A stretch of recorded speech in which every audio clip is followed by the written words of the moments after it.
Salah satu bangunan sejarah di kota Semarang yakni paling terkenal yaitu Lawang Sewu.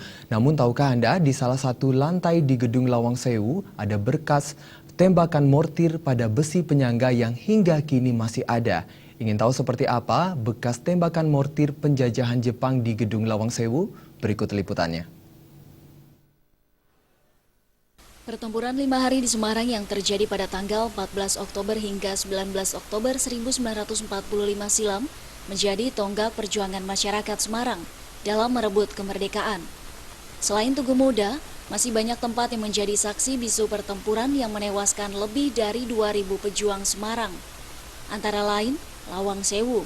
Di gedung bersejarah ini, ada satu peninggalan sejarah penting yang luput dari perhatian publik. Di lantai 2 salah satu gedung Lawang Sewu masih terlihat jelas bekas penembakan meriam tentara Jepang yang mengenai besi penyangga bangunan. Berdasarkan informasi sejarah, saat pertempuran 5 hari tersebut, Jepang sempat beberapa kali menembakkan meriam ke arah Lawang Sewu, yang saat itu difungsikan sebagai gedung jawatan perkereta apian sekaligus markas pejuang Semarang.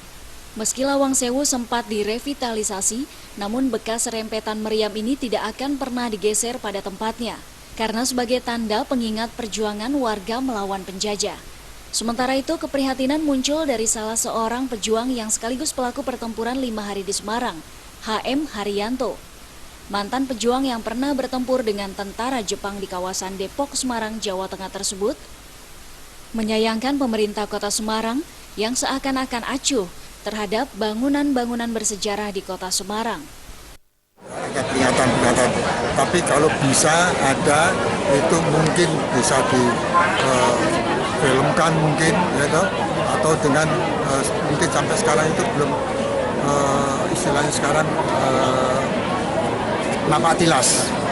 Dulu yang gedung-gedung yang pernah kita pertahankan atau diduduki oleh Jepang itu perlu Ironisnya, sejumlah bangunan sejarah seperti kawasan Kota Lama, kantor gubernur yang sekarang menjadi Wisma Perdamaian, pembangunan reservoir Siranda yang menjadi saksi bisu perjuangan masyarakat Semarang, nampak bangunan mangkrak dan angker. Para mantan pejuang berharap pemerintah Kota Semarang dapat kembali menghidupkan dan mengenalkan pada generasi muda terhadap bangunan-bangunan sejarah di Kota Semarang. Dari Semarang, Jawa Tengah, Heru Wibawa melaporkan.